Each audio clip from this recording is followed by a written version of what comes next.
मी मॉलमध्ये माझ्या दुसऱ्या लग्नाची माझ्या होणाऱ्या दुसऱ्या बायकोसोबत शॉपिंग करत होतो. अचानक माझी पहिली बायको तिथे आली. तिच्यासोबत माझा 5 वर्षांचा मुलगा पण होता. तो माझा हात पकडून म्हणाला, "पप्पा, प्लीज तुम्ही दुसरे लग्न करू नका, नाहीतर मी अनाथ होईल." त्याचे असे बोलणे ऐकून आजूबाजूचे लोक माझ्याकडे विचित्र नजरेनं बघत होते. म्हणून मला माझ्या मुलाचा खूप राग आला होता. तरीही मी त्याला प्रेमाने जवळ घेतले आणि माझ्या पहिल्या बायकोचा हात पकडून तिला तिच्या घरी नेले. घरी गेल्यानंतर माझ्या 5 वर्षाच्या मुलाने मला जो व्हिडिओ दाखवला तो बघून माझा आत्माच हादरला. कारण मी कॉलेजमध्ये शिकत होतो तेव्हा माझी ओळख एका मुलीसोबत झाली. मी मनापासून तिच्यावर खरे प्रेम करू लागलो आणि एक दिवस तिला लग्नाची मागणी घातली. तिने माझे प्रपोजल स्वीकार केले आणि अशा प्रकारे आम्ही दोघांनी आमच्या मर्जीनं लग्न केले. पण लग्नानंतर काही दिवसातच आमच्यात खूप जास्त भांडणे होऊ लागली. त्यामुळे आज मी माझ्या दुसऱ्या लग्नाची शॉपिंग करण्यासाठी इथे मॉलमध्ये गेलो होतो. मी माझ्या होणाऱ्या दुसऱ्या बायकोला खूप मोठ्या मॉलमध्ये शॉपिंग करण्यासाठी घेऊन आलो होतो. पण तेव्हाच तिथे अचानक असे काहीतरी घडले. ते बघून मी खूप जास्त हैराण झालो होतो. मला दुरूनच पप्पा पप्पा, बाबा असा आवाज ऐकायला येत होता. मला वाटले की कोणती तरी लहान मुलं आपल्या पप्पांना बोलवत आहे. पण थोड्याच वेळात मला जाणवले की माझ्या पाठीमागून कोणत्या तरी छोट्या मुलाने माझे पाय धरले आहे आणि तो मला म्हणत होता की माझ्या देवासाठी तुम्ही इथून एकटे जाऊ नका. मला तुमची खूप आठवण येते पप्पा. तुम्ही दुसरे लग्न करू नका, नाहीतर मी अनाथ होईल. अशा प्रकारचे बोलणे ऐकून मी हैराण झालो आणि जेव्हा मी मागे पलटून पाहिले तर माझ्या पायाखालून जमीन सरकली. कारण तो दुसरा तिसरा कोणी नव्हता तर माझा मुलगा ध्रुव होता. माझ्यासोबत माझी होणारी दुसरी बायकोही होती. ती मला म्हणाली, "हा मुलगा कोण आहे? सोडा त्याला. तुम्ही का असे त्याला पकडून ठेवले आहे?" कारण मी माझ्या मुलाला बघताक्षणी मिठी मारली होती. सगळंच अचानक झालं होतं. माझ्या लक्षात आलं नव्हतं की ज्या स्त्रीसोबत मी मॉलमध्ये आलो होतो ती मला नक्कीच हा प्रश्न विचारेल. तिचे नाव स्वाती होते आणि ती माझी होणारी दुसरी बायको होती. आमच्या लग्नाची शॉपिंग करण्यासाठी मी तिला मॉलमध्ये घेऊन आलो होतो. थोड्या वेळानंतर त्या मुलाची आई त्याला बोलवायला लागली. ती आमच्यापासून थोडीशी दूर होती आणि तिने छान ड्रेस घातला होता आणि ती आपल्या मुलाला बोलत होती. तिला पाहून मी माझ्या भूतकाळात गेलो. माझे पहिले लग्न हे माझ्या पसंतीचेच होते, म्हणजे लव्ह मॅरेज होते. माझ्या पहिल्या बायकोचे नाव धारा होते आणि ती खरोखर एक प्रेमळ आणि सगळ्यांची काळजी घेणारी, सगळ्यांवर प्रेम करणारी माझी लाडाची बायको होती. ती आज मला म्हणत होती, "विराट, तुम्ही मला काय म्हणाले होते? माझ्यावर खूप प्रेम कराल, माझे सगळे नखरे पूर्ण कराल आणि आज मला लग्नाच्या दुसऱ्याच दिवशी तुम्ही साडी नेसण्याची ऑर्डर देत आहात. अहो, मी असले तसले ड्रेस नाही घालणार. मलासुद्धा माझी इज्जत प्रिय आहे. मी फक्त ओढणीचेच ड्रेस घालेन. मला एवढी मोठी साडी रोज रोज नाही नेसता येणार." माझी बायको ही शहरातील होती आणि मी एका खेडेगावातला. मी शहरात शिक्षणासाठी हॉस्टेलमध्ये राहत होतो आणि तेव्हाच मी कॉलेजमध्ये धाराच्या प्रेमात पडलो आणि धारासुद्धा माझ्यावर खूप प्रेम करत होती. ही आमच्यासाठी खूप मोठी गोष्ट होती की आम्ही दोघांनी एकमेकांना मिळवलं होतं आणि लग्न केले होते. म्हणतात की मनापासून प्रेम केले की आपल्याला आपले प्रेम मिळते. मी एक धाडसी मुलगा होतो. तिच्या मागे तिला मिळवण्यासाठी माझ्या घरच्यांचा विरोध पत्करून तिच्या घरी गेलो होतो. ती सुद्धा एक धाडसी मुलगी होती जी माझ्यासाठी पूर्णपणे भिन्न संस्कृती आणि वेगळ्या वातावरणात येण्यासाठी तयार झाली होती. आणि आजच्या काळात तिच्यासाठी ही साडी नेसणं खरंच खूप अवघड होते. पण मी तिला खूप समजावले की इथल्या सगळ्या बायका साडीच नेसतात आणि माझी इच्छा नाही की तू त्या सगळ्या बायकांपेक्षा वेगळी दिसावी. इथे साडी नेसणे हे फक्त महत्त्वाचेच नाही तर ही गरजसुद्धा आहे. मी तिला समजवल्यानंतर तिने लगेचच होकार दिला आणि माझ्याशी सहमती दर्शवली आणि अशाच प्रकारे ती माझे प्रत्येक म्हणणे मानत होती. मला ती कधीच विरोध करायची नाही. उलट पूर्णपणे नवीन वातावरणाशी जुळवून घेणं तिला खूप अवघड होते. पण ती इथे अशी जगत होती जणू इथेच लहानाची मोठी झाली आहे आणि ती याच गावातील आहे. आमच्या गावातल्या लोकांना, खास करून आमच्या गावातील बायकांना तिचे खूप नवल वाटत होते. त्या म्हणायच्या की ही खरंच मुंबईची मुलगी आहे का? सिटी भागातून येऊनसुद्धा ती खेडेगावात कशी राहते? त्यांना खूप आश्चर्य वाटायचे तिचे आणि मला तिचा खूप अभिमान वाटायचा. मी खूप आनंदी होतो. आम्ही जॉईंट फॅमिलीमध्ये राहत होतो. मी धारासोबत लग्न केले म्हणून माझे आई वडील अजिबातही खुश नव्हते. त्यांना हे लग्न मोडण्यासाठी खूप प्रयत्न केले होते. त्यांनी आमचं नातं मोडण्यासाठी सुद्धा खूप पद्धती वापरल्या होत्या. पण म्हणतात ना, लग्नाच्या जोड्या या देवाच्या दारात बांधल्या जातात.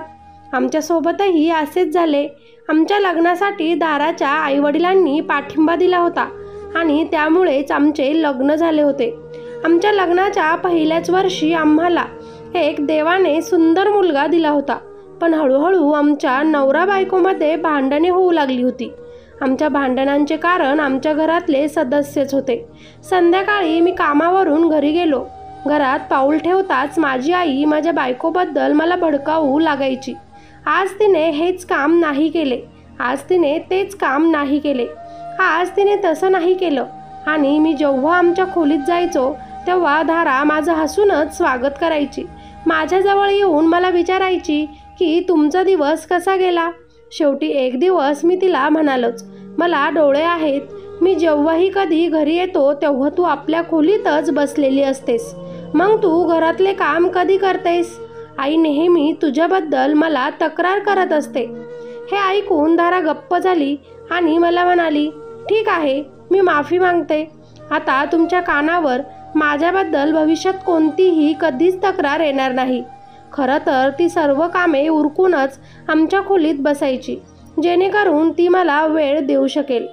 तिला हवे असते तर ती माझ्यासमोरही काम करू शकली असती, जेणेकरून मला समजेल की ती घरातील सर्व कामे करते. पण ती तसे न करता आधीच काम उरकत आणि मला वेळ देत. आम्हाला एक मुलगा देखील होता, पण तरीही धाराचे माझ्यावरचे प्रेम कमी झाले नव्हते. मूल झाल्यानंतरही बायको नवऱ्याला वेळ देऊ शकत नाही असे म्हटले जाते, पण ती मला पूर्णपणे वेळ द्यायची. धारा जेवणही खूप चांगले बनवायची आणि महत्त्वाचं म्हणजे ती घरी बसून कम्प्युटरवर ऑनलाईन कामही करायची. जसा वेळ मिळेल तसा ती चांगलीच कमाई करत होती, घरीही चांगलं सांभाळत होती आणि मुलाचीही चांगली काळजी घेत होती. धाराचे माझ्यावर खूप प्रेम होते, पण हळूहळू माझ्या मनात तिच्याबद्दल विष निर्माण होत होतं आणि हे सर्व माझ्या कुटुंबातील सदस्यांमुळे घडत होते. पण आम्ही दोघे या घरातून कुठेही जाऊ शकत नव्हतो. धाराला घरात साधी टीव्ही लावण्याचीही परवानगी नव्हती. तरीही धाराने कधीच माझ्याजवळ कशाचीच तक्रार केली नव्हती. एकतर ती पूर्णपणे वेगळ्या जातीची होती. ती सगळ्यांपासून आणि तिची संस्कृतीपासून, तिच्या कुटुंबांपासून, तिच्या मित्रमैत्रिणींपासून दूर होती. पण तरीही तिने माझ्याकडे कधीच तक्रार केली नव्हती. खूप समजदार होती ती. माझी पत्नी माझं सर्वस्व होती. ती मला विचारल्याशिवाय कुठेही कधीच जात नव्हती आणि जर ती मला विचारल्याशिवाय घराच्या बाहेर गेली तर मला स्वतःवर नियंत्रण ठेवणे खूप जास्त कठीण झाले असते. त्या दिवशी आमच्या गावात एक लग्न होतं. मी जेव्हा कामावरून घरी परत आलो तेव्हा माझी बायको मला न विचारताच तिथे गेली होती. जेव्हा ती माझ्या आई आणि बहिणीसोबत घरी परत आली तेव्हा मी तिला विचारले, तू तिकडे का गेली होतीस? मला विचारले का नाही? तेव्हा ती मला म्हणाली, मी बाबांनाच तुम्हाला फोन करून परवानगी घेण्यासाठी सांगितले होते. त्यांनी मला सांगितले की विराटने तुला लग्नाला जाण्यासाठी परवानगी दिली आहे, तू जा म्हणून. कारण आमच्या घरात सुनेला फोन करण्याची आणि उचलण्याची, मोबाईल स्वतःजवळ ठेवण्याची परवानगी नव्हती. धारा कम्प्युटरवरच ऑनलाईन काम करत होती. मग मी तिला म्हणालो, बाबांनी मला फोन केला नाही, तू माझ्यासोबत खोटं का बोलत आहेस? मी माझ्या वडिलांना विचारले तर ते मला म्हणाले, बाळा विराट, मला तिने असे काहीच सांगितले नाही, ती खोटं बोलत आहे. कदाचित माझ्या वडिलांना आमच्या दोघं नवरा बायकोंमध्ये भांडणे लावायची होती आणि खरंच असेच झाले. या गोष्टींवरून आमच्या दोघांमध्ये भांडणं झाली आणि मी सगळ्यांसमोर तिच्या कानाखाली मारली आणि हीच आमच्या नात्याला लागलेली मोठी जखम होती. पण मी माझ्या पत्नीच्या तोंडावर नाही तर आमच्या नात्यावर थप्पड मारली होती. त्यानंतर माझी बायको एकदमच गप्प झाली होती. त्यानंतर ती खूप बदलली होती. वेगळी वेगळी राहू लागली होती. माझ्यापासून दूर राहू लागली होती. आमचं इतकं भांडण व्हायला लागलं होतं की एक दिवस मी कामावरून घरी आलो तर माझी बायको आमच्या घरीच नव्हती. माझे घरचे लोक मला म्हणाले की ती आमच्याशी कारण नसताना खूप भांडली आज आणि हे घर सोडून कायमचं इथून निघून गेली. ती तिच्या घरी गेली होती आणि आता सध्या ती माझ्याशी काहीच बोलत नाही. 2 आठवडे उलटून गेले पण मी तुला फोन केला नाही की तिने मला फोन केला नाही, कारण आमच्या दोघांचाही इगो आडवा येत होता. शेवटी कंटाळून मी तिला एक दिवस फोन करण्याचा प्रयत्न केला पण तिने माझा नंबर ब्लॉक केला होता. तिचे आईवडील सुद्धा माझे फोन उचलत नव्हते. माझ्या घरातील लोक मला म्हणाले की तिला तुझी काळजी नाही, मग तू तिची एवढी काळजी का करतोस? सोड ना तिला. तिला यायचे असेल तर ती आपल्याकडे येईल आणि नसेल यायचे तर नाही. अशा प्रकारे दिवसांमागून दिवस जात होते. आमच्या दोघांच्याही युगोमुळे आमच्यात भांडणे अजूनच वाढले होते. माझ्या बायकोने म्हणजेच धाराने साधं वळूनही माझ्याकडे आज पाहिले नाही. 1.5 वर्ष निघून गेले आणि माझ्या घरातील लोक म्हणाले की आता तू तुझे दुसरे लग्न कर. मी म्हणालो मी पुन्हा लग्न कसे करू? मग ते मला म्हणाले जर तिला तुझी आठवण येत नसेल तर तू तिची काळजी का करतोस? खरं तर तिला तुमच्या नात्यातच राहायचे नसेल, नाहीतर ती आत्तापर्यंत तुझ्याजवळ आलीच असती. तिला घटस्फोट देऊन टाक आणि मोकळं हो. मी म्हणालो मी तिला घटस्फोट कधीच देणार नाही. जर तिला घटस्फोट दिला तर ती दुसऱ्याशी लग्न करेल आणि मला ते नको आहे, कारण माझे तिच्यावर खूप प्रेम आहे. माझ्या घरच्यांनी ज्या मुलीला माझ्यासाठी पसंत केले होते तिचे नाव स्वाती होते आणि ती माझ्या दूरचे नातेवाईकाची मुलगी होती. माझ्या लग्नाअगोदर माझ्या घरच्यांनी तिच्यासाठी माझे स्थळ पाठवलेच होते, पण ते म्हणाले होते की तुमचा मुलगा नोकरी करत नाही, तो बेरोजगार आहे. त्यामुळे त्या लोकांनी नकार दिला होता. त्या 1.5 वर्षात मी माझे सर्व लक्ष माझ्या बिझनेसवर केंद्रित केले. माझ्या वडिलांचा स्वतःचा बिझनेस होता, तरीही मी माझा वेगळा बिझनेस तयार केला होता आणि आता माझ्याकडे फक्त पैसेच पैसे होते. मी माझ्या बायकोसोबत म्हणजेच धारासोबत मुंबईत घर बांधण्याचे स्वप्न पाहिले होते, पण आम्ही एका खेडेगावात राहत होतो. त्यामुळे हे स्वप्न आमच्या आयुष्यात पूर्ण होऊ शकले नाही. आम्ही जेव्हा एकत्र होतो तेव्हा आम्ही घराचे असे स्वप्न पाहिले होते आणि आता आम्ही मुंबईत एक छोटेसे घर घेतले होते. खरं तर मी जमीन घेतली होती आणि घर त्यावर बांधले होते आणि ते घर माझ्या बायकोला हवे होते अगदी तसेच बनवले होते जसे की ती म्हणायची. मी 4 चाकी गाडीसुद्धा घेतली होती. घरातले सगळे मला म्हणायचे की तुझी बायको अपशकुनी होती. जोपर्यंत तुझ्या आयुष्यात होती तोपर्यंत तुझ्याकडे काहीच नव्हते, पण ती जाताच तुझ्याकडे पैशांचे झाड लागले आहे. तू घर आणि 4 चाकी गाडीही घेतली आहेस आणि तुझा बिझनेसमध्ये दिवस रात्र दुप्पट नफा मिळत आहे. आता तुझ्याकडे पैसेच पैसे आहे. मला मिळणारे सगळे पैसे मी माझ्या वडिलांच्या खात्यातच ठेवत होतो. असेच मी त्यांच्या खात्यात 80 ते 90 लाख रुपये ठेवले होते. माझे वडीलसुद्धा खूप जास्त खुश होते आणि अशा प्रकारे आमची म्हणजेच धाराची आणि माझी प्रेम कहाणी तिथेच संपली होती. पण आज जेव्हा मी माझ्या धाराला मॉलमध्ये पाहिले तेव्हा मला तिला बघून आश्चर्याचा धक्काच बसला, कारण जो छोटा मुलगा माझ्याकडे धावत आला होता तो माझाच मुलगा ध्रुव होता. आम्ही वेगळं झालो तेव्हा माझा मुलगा अगदी 3 वर्षांचा होऊन गेला होता. त्याने मला तरीसुद्धा ओळखले होते, पण माझ्या बायकोकडे अजून 2 छोटी मुलं होती आणि दोघांनाही ती वॉकरमध्ये घेऊन जात होती. एक मुलगा व एक मुलगी त्यांच्या कपड्यांवरून लक्षात येत होते. ती त्यांच्यासोबत मॉलमध्ये खरेदी करत होती. ती 2 मुले पाहून मला खूप आश्चर्य वाटले होते. माझा मुलगा माझ्याकडे धावत आल्यावर धाराने त्याला रागानेच हाक मारली. ती इतक्या जोरात त्याला ओरडली की आजूबाजूचे सगळे लोक तिच्याकडे बघत होते. ती माझ्या मुलाला म्हणाली, ध्रुव इकडे ये, तुझे तिकडे कोणीच नाही. कुणासोबत बोलत आहेस तू? अनोळखी व्यक्तींसोबत बोलायचं नाही, शिकवलं आहे ना मी. आणि अशा प्रकारे तिने ध्रुवचा हात धरून त्या 2 मुलांना घेऊन तिथून ती निघून गेली. हे अचानक असे काय झाले मला कळालेच नाही. जेव्हा मी सगळ्या विचारांतून जागा झालो तेव्हा तात्काळच मी तिच्या मागे मागे धावलो. माझी होणारी बायको स्वाती मला म्हणाली, तू कुठे चालला आहेस? पण मी तिला कोणत्याही प्रश्नाचे उत्तर दिले नाही. मी येतो लगेच असे म्हटले आणि तिला तिच्या घरच्यांसोबत तिच्या घरी जायला सांगितले. कारण ती तिच्या फॅमिलीसोबत आली होती.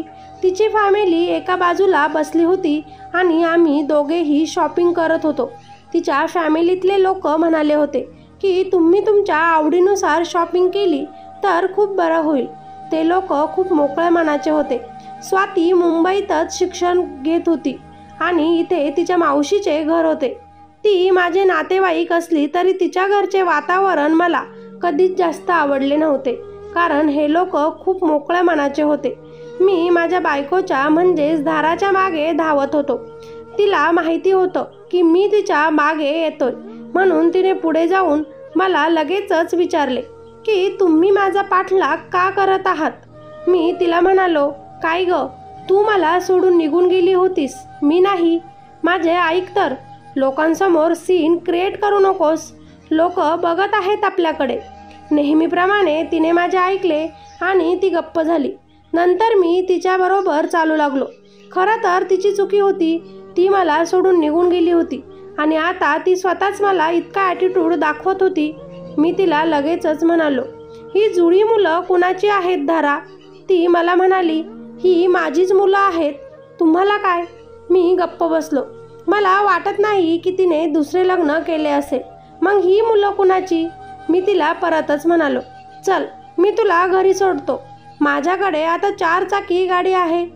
खरं तर ना मला तिला दाखवून द्यायचे होते की माझ्याकडे कार आहे, पण ती मला लगेचच म्हणाली, माझ्याकडे सुद्धा कार आहे विराट. तोपर्यंत आम्ही मॉलमधून बाहेर आलो होतो. तिने पर्समधून गाडीची चावी काढली आणि बटन दाबले. समोर उभ्या असलेल्या कारच्या सायरनचा आवाज आला. मला खूप आश्चर्य वाटले, कारण तिच्याकडे माझ्याही पेक्षा चांगली आणि महागडी कार होती. मी तिला म्हणालो, मला चावी दे, आज मी तुझी गाडी चालवतो. तू इथे कोणाच्या घरी आली आहेस? कारण माझ्या माहितीप्रमाणे तिचं कोणतंही नातेवाईक इथे मुंबईत राहत नाही.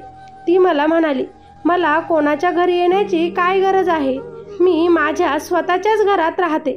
मग मी विचारले, तुझे घर कुठे आहे इथे? तर तिने मला जो पत्ता सांगितला तो परिसर खूप छान आणि महागडा होता. मी गाडी चालवत होतो आणि ती मला तिच्या घराचा रस्ता दाखवत होती आणि आम्ही आता तिच्या घराच्या बाहेरच पोहोचलो.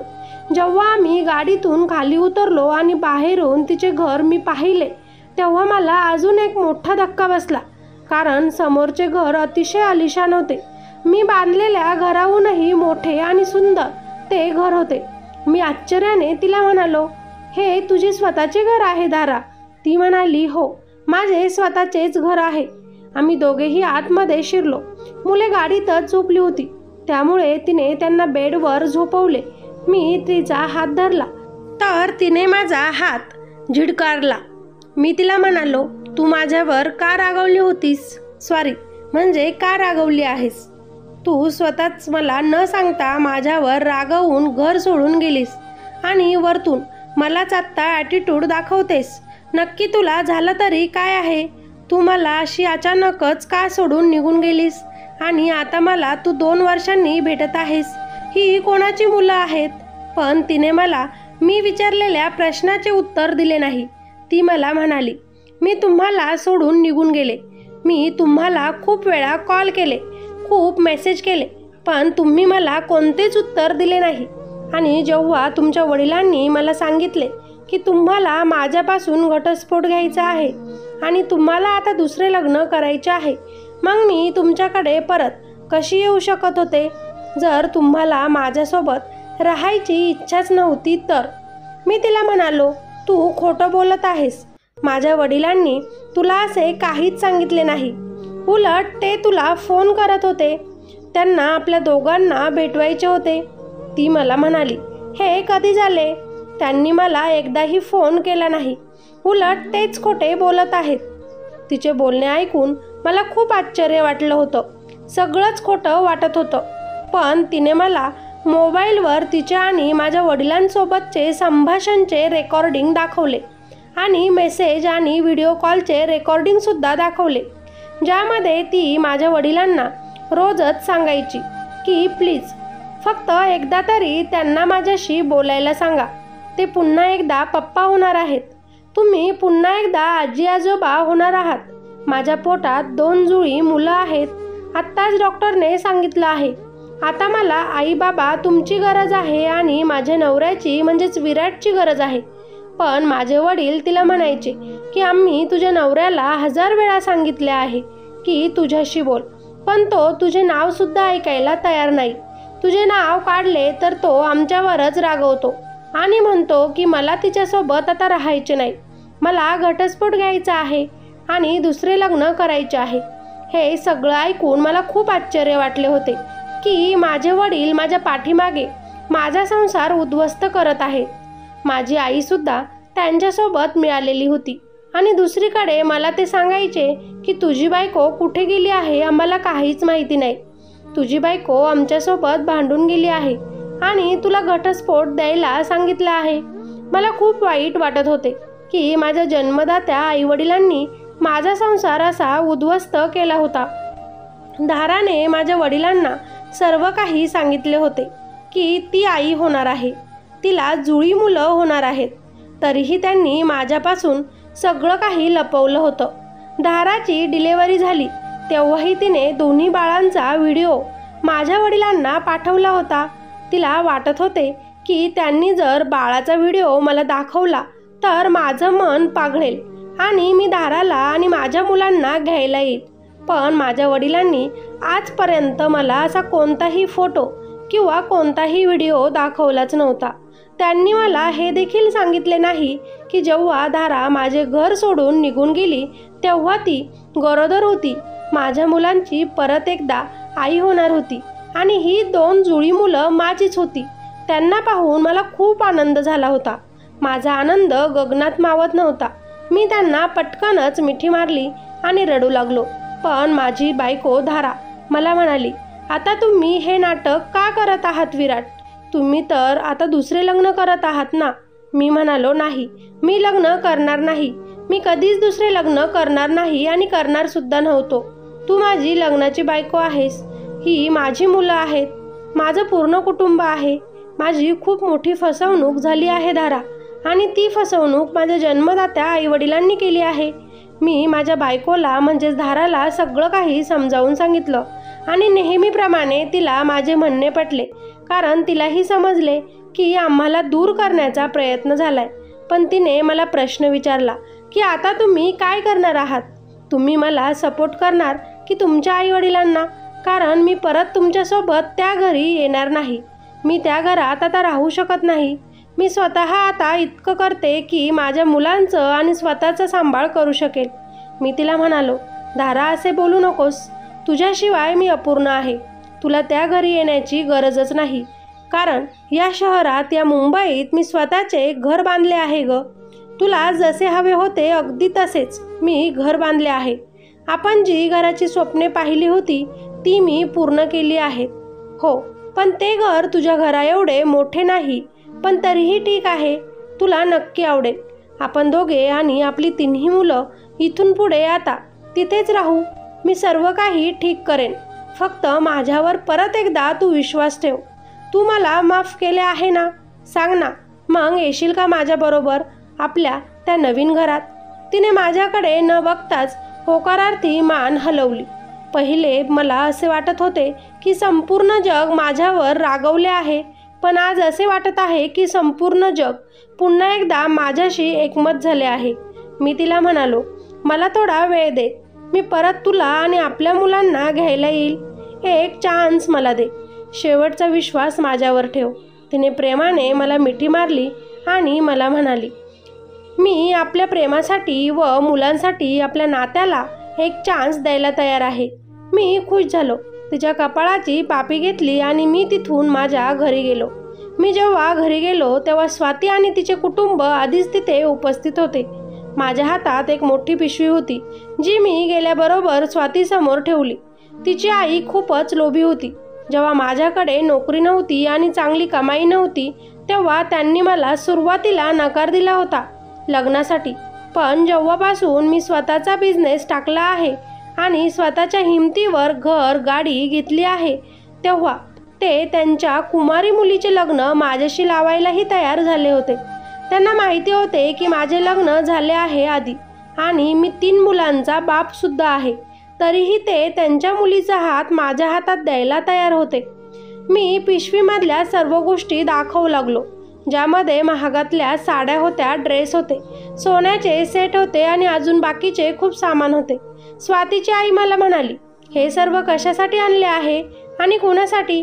तेव्हा मी म्हणालो होतो की हे सर्व माझ्या बायकोसाठी आणले आहे. हे ऐकल्यानंतर स्वाती लगेचच लाजली होती आणि तिचे आई वडील खूप खुश झाले होते. ते मला म्हणाले की तू लग्नासाठी खूप छान शॉपिंग केली आहेस, नाहीतर आजकालची मुलं कुठे एवढी चांगली शॉपिंग करतात. हे सगळं माझी आई आतल्या खोलीतून पाहत होती. तेव्हा तिने मला इशाऱ्याने खोलीत बोलवले. तिथे माझे वडीलसुद्धा उपस्थित होते. ते मला म्हणाले, तू वेडा झाला आहेस का विराट? एवढ्या सगळ्या वस्तू आणायची काय गरज होती तुला? आता सर्व वस्तूंवर तीच ताबा घेणार. ते सोन्याचे सेट आणायची तरी काय गरज होती? तू इतका मोठा खर्च कशाला केलास? त्यांच्या अशा बोलण्यावर मी काहीही बोललो नाही आणि बाहेर आलो. तेव्हा बाहेर स्वाती सेटमधून अंगठी काढून बोटात घालण्याचा प्रयत्न करत होती, पण ती अंगठी तिला येत नव्हती. तेव्हा तिची आई मला म्हणाली, तुम्ही एवढी छोटी अंगठी का बनवून आणली आहे? आपल्या होणाऱ्या बायकोच्या बोटाची साईज तरी घ्यायला हवी होती ना. मी स्वातीकडे पाहिलो आणि तिला रागानेच म्हणालो, ती अंगठी परत तिथे ठेव. ती अंगठी तुझ्या बोटात घालण्याची तुझी हिंमत तरी कशी झाली? तिला तुझ्या जाड बोटांपासून तू दूर ठेव. ती तुझ्यासाठी नाहीये. स्वाती माझ्याकडे आश्चर्याने पाहू लागली. माझे वडील मला म्हणाले, अरे विराट, तू हे काय बोलत आहेस? तुला कसले भान आहे का? तूच तर म्हणाला होतास ना की हे सगळं माझ्या बायकोचे आहे. मी म्हणालो, हो, मी म्हणालो होतो हे सगळं माझ्या बायकोचे आहे, म्हणजेच माझ्या धाराचे आहे. कारण धाराच माझी बायको होती आणि तीच माझी बायको म्हणून आता इथून पुढेही राहणार आहे. मी माझ्या आईवडिलांकडे रागाने पाहिले आणि मला सर्व काही कळाले आहे हे त्यांना मी सांगितले. तुम्हीच माझ्या बायकोला घरातून हकलवून दिले आहे आणि कायम तिच्याविषयी माझ्या मनात तुम्ही विष पेरत आले आहात. सगळी तुमचीच चुकी आहे. पण त्यानंतरही धारा मला भेटण्याचा प्रयत्न करत होती, पण तुम्ही कोणीही मला ते काहीच सांगितलं नाही. तुम्हाला हे सर्व काही माहिती होतं, पण तुम्ही तिच्या मनात माझ्याबद्दल द्वेष निर्माण केलात की मला तिचं नावही ऐकायचं नाही, तिचा चेहराही बघायचा नाही आणि जर ती माझ्यासमोर आली तर मी तिला घटस्फोट देईन. हे सर्व खोटं नाटक तुम्ही तिला सांगितलं. तुम्ही माझे घर उद्ध्वस्त केले, माझा हसता खेळता संसार उद्ध्वस्त केला आहात. स्वतःच्याच मुलाचे घर उद्ध्वस्त करण्याचा प्रयत्न केला. त्याचं कारण काय? तर फक्त मी माझ्या पसंतीचे लग्न केले आणि ती तुमच्या जातीची आणि संस्कृतीची मुलगी नव्हती म्हणून. आणि आता तुम्ही माझे दुसरे लग्न करायला निघाले आहात. मी स्वातीकडे आणि तिच्या आई वडिलांकडे बघूनच म्हणालो, तुम्ही सुद्धा खूप लोभी माणसं आहात. जेव्हा माझ्याकडे काहीच नव्हते तेव्हा तुम्ही मला नाकारलं आणि आता माझ्याकडे सर्व काही असताना तुम्ही माझ्या लग्नासाठी माझ्या मागे लागला आहात. तुम्हाला माहिती आहे की मी 3 मुलांचा बाप आहे, तरीही हे सर्व मला माझ्या पत्नीच्या नशिबानेच मिळाले आहे. जेव्हा माझ्याकडे काहीच नव्हते तेव्हासुद्धा ती माझ्यासोबतच होती. ती माझ्या प्रत्येक सुखदुःखात माझ्यासोबत होती. तिने मला साथ दिली. तिने माझ्याशी सगळ्यांच्या विरोधात जाऊन लग्न केले. तिने माझं घर सांभाळलं. माझ्या मुलांना तिनं जन्म दिला. ती कायमच माझं मन राखायची आता मी तिला सोडू शकत नाही. मी कायमच तिला माझ्याकडे घेऊन येणार आहे. आजपासून तुम्हा सगळ्यांशी माझं काहीही एक नातं नाही. आपल्यातलं नातं सगळं काही आता संपलं आहे. मी जातो आहे आणि माझ्या बायकोला आणि माझ्या तिन्ही मुलांना इज्जतीत माझ्या घरी आता आणणार आहे. आम्ही दोघेही इथे मुंबईतच माझ्या घरात राहू, जे घर मी माझ्या स्वतःच्या हिमतीने बनवले आहे. आता ती कायमच माझ्या हृदयाची मालकीण बनवून राहणार आहे. तर माझी तुम्हा सगळ्यांना एकच विनंती आहे की तुम्ही या घरातून चालते व्हा आणि परत तुमचे तोंडही मला दाखवू नका. मी निघालोच होतो की माझ्या आईचा आवाज माझ्या कानी पडला. माझी आई माझ्या वडिलांना म्हणत होती की तो गेल्यावर बँकेच्या खात्यातून पैसे काढा, नाहीतर तेही तो घेईल. पण त्यांना माहिती नव्हते की ते काम मी आधीच केले होते. बाबांच्या खात्यात माझे 80 लाख रुपये पडले होते आणि बाबांचे 15 लाख रुपये होते. मी माझे 80 लाख रुपये आधीच काढले होते आणि 15 लाख रुपये जे वडिलांचे होते ते तसेच ठेवले होते. आमचे जॉईंट खाते होते आणि मी आधीच माझे पैसे काढले होते. ते सर्व पैसे मी मुंबईच्या घरात गुंतवले होते, जे मी स्वतः बांधले होते. मी माझ्या बायकोला घ्यायला आलो. माझ्या बायकोने म्हणजेच धाराने तिचे घर आता भाड्याने दिले आणि ती आणि मुलं माझ्यासोबत राहायला माझ्या नवीन घरात आली. तिची गाडीही तिने तिच्यासोबतच घरी आणली होती. ती ऑनलाईन काम करत असल्याचे तिने मला सांगितले आणि सासरच्या ज्याच्यातून जेव्हा ती मोकळी झाली तेव्हा तिने तिच्या त्या ऑनलाईन कामावर जास्त फोकस केला आणि खूप सारे पैसे कमावले. आम्ही दोघंही आमच्या जुन्या वाईट आठवणींना विसरलो आणि आमच्या आयुष्याची नवीन परत नव्यानं सुरुवात केली.